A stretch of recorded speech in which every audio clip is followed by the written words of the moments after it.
Si estás interesado o interesada en adquirir el nuevo MacBook Pro M1 Max, bien sea de 14 o 16 pulgadas, para editar vídeo, concretamente en mi caso con Final Cut Pro X o Apple Motion, o incluso vídeo con otros programas como puede ser Premiere o DaVinci, no te vayas aquí porque te voy a explicar de forma muy práctica para qué tipo de acciones, para qué tipo de proyectos lo uso, si es o no útil, qué rendimiento tiene, qué potencia tiene, qué características tiene y si he notado un aumento notable del rendimiento. Spoiler alert, por supuestísimo que sí, muchísimo, para que veas si más o menos en función del uso que tú le vas a dar te va a venir bien o no. Hola a todos y bienvenidos a Shaman Experience, tu blog de fotografía y vídeo convertido en canal de YouTube. En el vídeo de hoy vamos a hablar acerca del MacBook Pro M1 Max, concretamente en mi caso el de 14 pulgadas y 24 núcleos de gráfica y 32 GB de RAM y 512 GB de disco duro interno. Voy a hablar de si rinde muy bien a la hora de edición de vídeo, tanto como dicen, porque es mi ordenador. Llevo usándolo 2 meses, cosa muy importante, y lo he utilizado para, yo te diría que cientos de proyectos ya prácticamente. O sea que vamos a empezar. Lo primero de todo, no hace falta que explique que son los chips M1, incluso los M, porque ya ha salido el M2 de Apple, ¿vale? No hace falta que lo explique, ya sabemos que son muy eficientes, que rinden muy bien. Pues bueno, básicamente yo tenía un MacBook Air M1 con 8 núcleos de procesador, 8 núcleos de tarjeta gráfica y con 16 GB de RAM y 512 GB de disco duro, que he cambiado por este MacBook Pro M1 Max de 14 pulgadas, 24 núcleos de gráfica y 32 GB de RAM. ¿Por qué? Pues por muchas cositas que te voy a explicar ahora en detalle. Por cierto, si quieres ver la review del MacBook Air M1 para edición de vídeo, te dejo por aquí el enlace. Realmente el MacBook Air M1 era un ordenador que rendía muy bien, ¿vale? Pero sí que es cierto que a nivel profesional, para el flujo de trabajo que yo tengo y para la cantidad de trabajo que yo tengo, pues sí que es cierto que me faltaban bastantes cositas. Entonces vamos a desgranar paso a paso por qué me lo he comprado y voy a evitar entrar en numeritos, en datos, en los benchmark estos que se suelen dar en reviews. No va de eso esta review. Esta review es una review totalmente práctica y te voy a decir cómo me ha funcionado para mi tipo de flujo de trabajo, para mis proyectos, ¿vale? Y te voy a explicar en qué consisten para que tú compares con lo que tú haces y puedas ver si para ti también va a ser útil o no. En cuanto a las características que puedo decirte del ordenador, ¿vale? Para que te hagas una idea recapitulando, ¿vale? Bueno, básicamente tiene 3 puertos USB-C, el puerto de carga, el puerto de mini jack para auriculares, una tarjeta SSD, perdón, y un HDMI completo, que es a través del cual conecto este monitor externo, ¿vale? Tiene 512 GB de RAM, 24 núcleos de gráfica, no 32, no consideraba que ese plus de dinero me fuera a dar a mí un beneficio muy grande, ¿vale? Y 10 núcleos de procesador y 32 GB de RAM. ¿Por qué he cogido el de 24 núcleos de gráfica? Porque yo antes tenía el M1, el MacBook Air M1, era un ordenador que rendía muy bien, se tragaba todo lo que le echases, pero sí que es cierto que para Motion Graphics, lo poco de Motion Graphics que hago yo, ya sabéis que hago títulos para Final Cut Pro X, de hecho en este vídeo te enseño cómo instalarlos, incluso te regalo un pack de títulos, ¿vale? Pero no quiero que os vayáis, quiero que os quedéis a ver esta review completa. Pues bueno, ya sabéis que yo hago este tipo de títulos y sí que es cierto que había algunos títulos que ya no podía hacer con el M1, ¿vale? El M1 no está pensado para edición de gráficos en plan nivel medio avanzado. Este ordenador sí, por eso me he comprado el M1 Max y en concreto con esos 24 núcleos de gráfica. Ah, y como detalle importante, en la página web de Apple, si ves el rendimiento del M1 Max de 14 pulgadas y del M1 Max de 16 pulgadas, esto sí que es muy curioso, pero en casi todas las pruebas con casi todos los diferentes programas, el M1 Max de 14 pulgadas, el que tengo, supera en rendimiento al de 16. ¿Por qué? No lo sé. ¿Qué sentido tiene? No lo sé. Pero sí que es cierto que la mayoría de pruebas le supera un poquito, igual un 20% o algo así, que no es poco, pero bueno, no está mal. Aún así he de decir que no ha sido ese el motivo por el que me he comprado 14 pulgadas, sino por el hecho de, pues evidentemente viajo muchos meses al año, entonces pues quiero un ordenador muy potente y muy pequeñito. A la vez yo estoy trabajando prácticamente todos los días con 2-3 discos duros a la vez, ¿vale? Transfiriendo archivos de uno a otro, estoy editando vídeo mientras, estoy subiendo vídeos a FTP porque hago mucho vídeo de stock, ¿vale? De hecho te dejo aquí el vídeo sobre mi última actualización sobre mi trabajo como videógrafo de stock. Y bueno, entonces básicamente necesito un flujo de trabajo más rápido en cuanto a transferencia de archivos, subida de archivos a la red, etcétera, etcétera, ¿vale? Tengo disco duro de edición, que es un SSD a través del cual edito, luego lo paso al disco duro de trabajo, a la vez tengo otros discos duros con otro tipo de material y bueno, pues es muy común, muy normal que yo esté pues trabajando con 3 discos duros a la vez, editando vídeo en uno, pasando archivos de ese al de almacenamiento y a la vez subiendo vídeos a bancos de imágenes con otro disco duro a través de un FTP. A la vez es posible que si he venido un rodaje y estoy haciendo todo eso y me urge de urgencia pasar unos archivos, lo normal es que también esté utilizando el tarjetero SD y pasarlo a un disco duro y a la vez pasarlo por un WeTransfer al cliente porque igual quieren los brutos o algún compañero para que lo edite, etcétera, etcétera. Y todo esto, por supuestísimo, mientras trabajo con un monitor externo ultra wide de 24 pulgadas, que por cierto, si os interesa, abajo os voy a dejar en la descripción el enlace al mismo también, y por supuestísimo todo también mientras lo estoy cargando en la corriente. Es decir, realmente es un ordenador que para esto es muy eficiente. Para mí los puertos son muy importantes.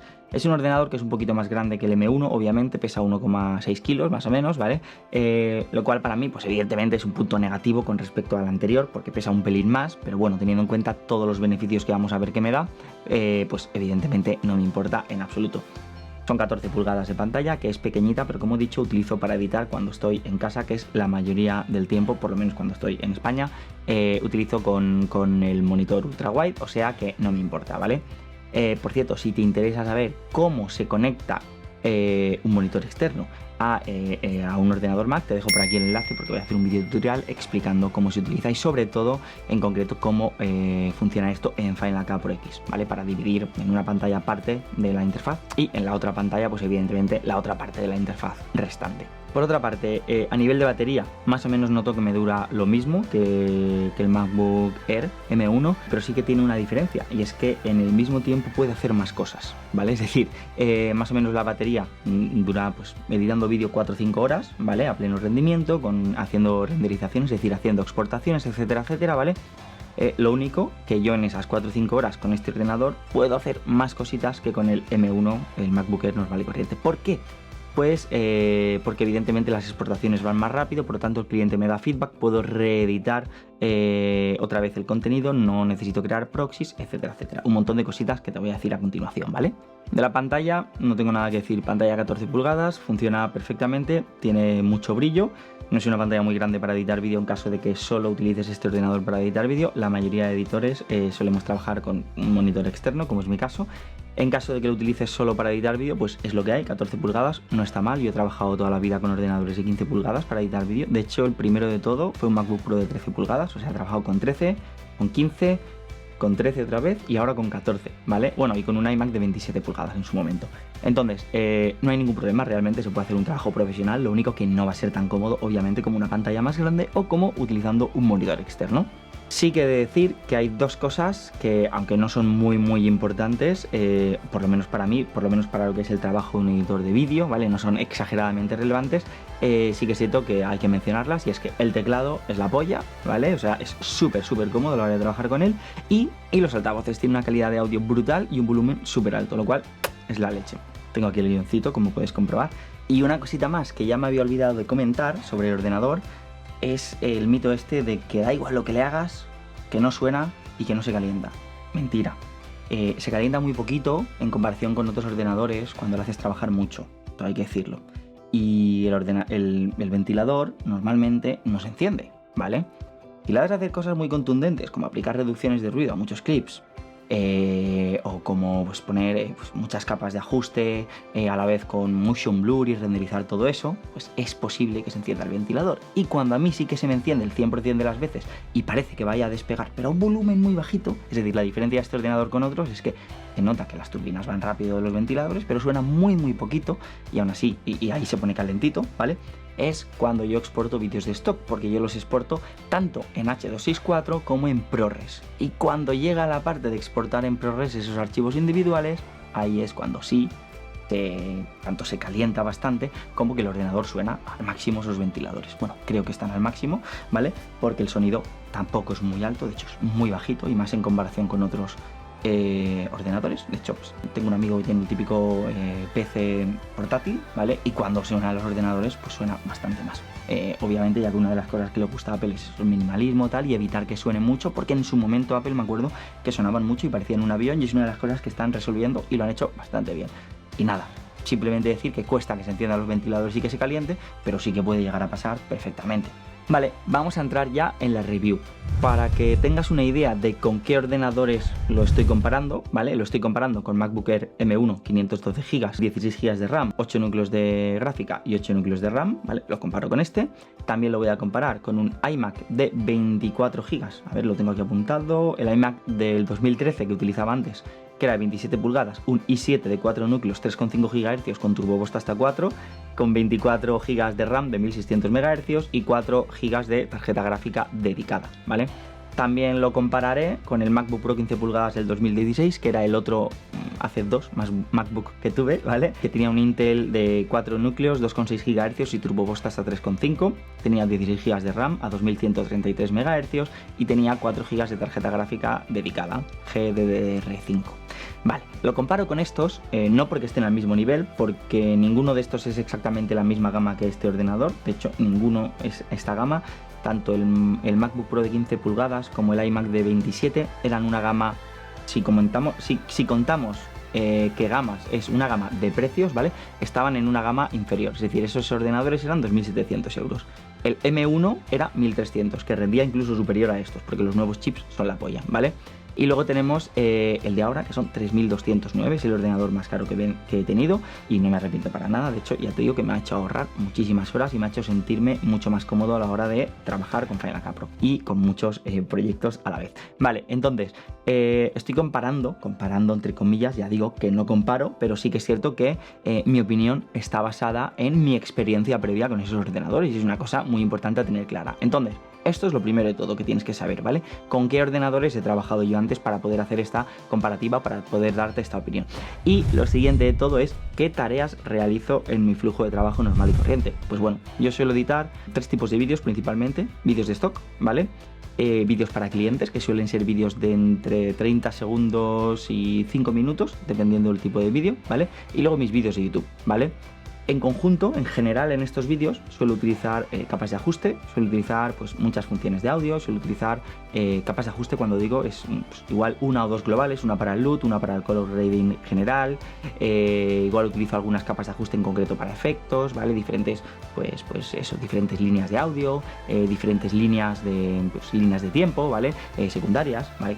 No serían líneas de tiempo, serían argumentos, ¿vale? De la línea de tiempo, argumentos secundarios y, bueno, también suelo utilizar clips compuestos, clips multicámara, algunos efectos, motion blur o desenfoques de movimiento, que en este vídeo te regalo un pack de motion blur, si no sabéis lo que es, está de puta madre. Y bueno, básicamente esto es lo que suelo hacer. Antiguamente, con los 2 ordenadores que he nombrado y que no eran de los chips Apple Silicon, lo que hacía era crear archivos proxy para ir mucho más fluido a la hora de trabajar. Con el ordenador M1 no tenía que crear archivos proxy, ¿vale?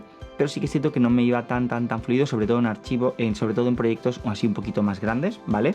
Ahora mismo sí que es cierto que sí que no estoy para nada creando ni archivos proxy, ni renderizo casi en ningún momento la línea de tiempo, excepto que utilice motion blur con cámaras rápidas. Prácticamente no tengo que renderizar nada, ni para color, ni para... bueno, y para reducción de ruido. Incluso se me reproduce un poquito el clip igual a 3 fotogramas por segundo o algo así, cuando tengo aplicado una reducción de ruido con Nit Video, ¿vale? Que es un reductor de ruido muy bueno, que en mi canal tengo pues un vídeo sobre él, ¿vale? No sé si me da para tantas tarjetas, pero si me da para tantas tarjetas te dejo por aquí ese vídeo también. Luego priorizaré y veré en cuáles de estos dejo o no tarjeta. Y nada, este es mi flujo de trabajo más o menos que suelo tener de normal. Sí que es cierto que utilizo títulos, algunos de ellos van con desenfoque de movimiento. Por supuestísimo, te dejo abajo un enlace al curso de avanzado de Final Cut Pro X, junto al resto de cursos, por supuestísimo, para que le eches un vistazo. Me está gustando bastante y si tienes cualquier duda ya sabes que me puedes preguntar. Y luego, por otra parte, también tengo que decir que los vídeos que utilizo son vídeos de una Sony A7S III a 200 de bitrate más o menos, y digo más o menos porque no me acuerdo la cifra exacta. Y son 4K, 50 fotogramas por segundo. Los proyectos de Final Cut Pro X suelen ser 4K, 25 fotogramas por segundo, aunque el contenido sea de 50 fotogramas por segundo. Estos vídeos son 422 y 10 bits, hay que tenerlo en cuenta también. Y por otra parte decir que en Motion básicamente pues hago los títulos animados que veis en mi canal, algunos otros títulos que tengo packs a la venta en mi página web también, enlace que te dejo por cierto en la descripción. También hago efectos, hago transiciones, etcétera, etcétera. Sobre todo pues los que me van pidiendo clientes y que luego pues a la vez pues utilizo para regalar en el canal o para poner a la venta en mi página web. Y bueno, ahora viene la parte importante. ¿Cómo rinde este ordenador editando vídeo? Pues bueno, para mí, a nivel de edición de vídeo, a nivel de lo que yo necesito y de lo que he tenido previamente, este ordenador para la edición de vídeo, para mí es perfecto. Y ya está, no tengo nada más que decir. Es que no tengo ningún tipo de fallo. O sea, puedo estar transfiriendo 1 terabyte de un disco duro a otro, que de vez en cuando me suele pasar, mientras con uno de los discos duros estoy editando un vídeo, exportándolo, subiéndolo a internet, subiendo luego 200 gigas de vídeos por FTP y a la vez pues editando una miniatura en Photoshop, por ejemplo. Este sería cosas que podría estar haciendo perfectamente a la vez y que el ordenador no se despeina, ¿vale? Sí que es cierto que para editar vídeo depende de con qué disco duro edites. Evidentemente el cuello de botella va a ser el propio disco duro. Hace poco yo edito con vídeos lazy, estos naranjitas que veis, a ver, que no se salga de, que no se mueva mucho, este disco de aquí. El otro día me tocó editar un vídeo con ese disco duro en vez de con el SSD y sí que es cierto que notaba que el factor limitante era el disco duro. Por cierto, en este vídeo de aquí, perdón, ya sé que os he puesto muchas tarjetas, os explico todo lo que necesitáis saber. Bueno, todo lo que necesitáis saber, no sé, pero os explico bastantes cosas sobre discos duros basados en mi experiencia para edición de vídeo, tanto para almacenar como para editar discos SSD, discos HDD, etc. Bueno, pues sí que es cierto que con un HDD pues tiene ciertas limitaciones. Con este o editando internamente va sobradísimo el ordenador, pero sobradísimo es que no lo despeinas. Nunca creo proxies, no necesito proxies, prácticamente en todo el proyecto, excepto en algún momento que quiera ver cómo queda un efecto con desenfoque de movimiento. Quitando eso, no tengo que renderizar. Las estabilizaciones las renderiza exageradamente rápido, las reducciones de ruido las renderiza exageradamente rápido, aun con NitVideo, exageradamente rápido no, es un efecto muy lento, la reducción de vídeo de ruido de NitVideo, pero en comparación con los otros ordenadores es muy rápido. La exportación de clips es absolutamente rápida, es una pasada. He de hacer mención a una cosa especial y es que en su momento grabé una sesión de stock que necesitaba que toda la sesión, que igual eran unos 20 minutos, ¿vale?, de clips individuales, que toda la sesión tuviera aplicada una reducción de ruido. Es decir, todos esos clips necesitaban reducción de ruido de NitVideo. ¿Sabéis lo que significa eso, no? Que son muchísimas horas de renderización, ¿vale? Porque cuesta muchísimo renderizar una reducción de ruido. Entonces, con el MacBook Air M1 llevo desde marzo, mayo intentando exportar esa sesión con reducción de ruido, y con el M1 ni siquiera, o sea, no es que no pudiera, es que igual se tiraba toda la noche y me exportaba un 8%, ¿vale? Entonces al final dije, a tomar por culo, ¿sabes? Me espero a comprarme el M1 Max y ya la exporto. Y hace poco esa sesión ya la tengo por fin subida. Igual tardó 2-3 horas en exportar los clips en ProRes. Es decir, he conseguido que se exporte y que no tarde una noche entera, ¿vale? Que tarde una tarde. Por otra parte, puedes poner a exportar proyectos mientras editas otros y es que es una maravilla, es una absoluta maravilla. En cuanto a rendimiento general de Final Cut Pro, mientras estoy editando, no he notado muchísima diferencia con MacBook Air M1. Sí que he notado diferencia, pero no muchísima. Sin embargo, en cuanto a tiempos de renderización, sí que he notado muchísima muchísima, bastante. O sea, ahí sí que es notable. Y evidentemente donde más he notado ha sido al utilizar Motion, Apple Motion, el programa para editar un poquito de gráficos, ¿vale? Tampoco yo tengo un nivel muy alto, pero ahí sí que es cierto que si pongo calidad borrados, la verdad es que todos esos títulos que en su momento tenía a mitad, porque ya no me rendía lo suficiente el M1 para gráficos, ¿vale? Para el resto sí, pero para gráficos no me rendía lo suficiente para el nivel que yo estaba empezando a coger, pues todos esos títulos que tenía a medias los he podido acabar sin despeinarme con este ordenador. En ningún momento, editando ningún proyecto de vídeo, el ordenador me ha mostrado la pelotita de playa en ningún momento. Importante, editando con proyectos, con bibliotecas en discos duros SSD, ¿vale? En discos HDD sí, pero porque es el disco duro. Lo típico de te esperas un minuto, que no tocas nada, y de repente cuando clicas se ve la pelotita, porque la aguja se va frenando y tal, y entonces pues evidentemente le cuesta un poquito a los discos HDD. Pero con discos SSD no tiene ningún problema. ¿Y por qué lo he elegido con 32 GB de RAM? Lo he elegido con 32 GB de RAM y no con más, porque la RAM para mí no era un factor limitante. Con el M1, el MacBook Air, edité un proyecto con clips compuestos, clips sincronizados, clips multicámara, con algunos efectos, capas de ajuste, etcétera.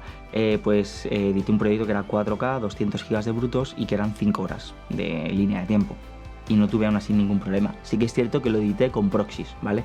Pero por eso mismo, con este ordenador no he querido comprarme luego con más de 32 GB de RAM, porque si en el otro la RAM, esos 16 GB, y rindiendo menos en general el ordenador, teniendo menos hardware y tal, si con ese ordenador no fue un problema esos 16 GB de RAM, ¿vale? Teniendo en cuenta que tuve que crear proxies, pero era una timeline de 5 horas y eso no es lo normal que yo suelo con lo que yo suelo trabajar, pues entonces dije, pues no va a ser un problema para mi flujo de trabajo normal tener 32 GB de RAM.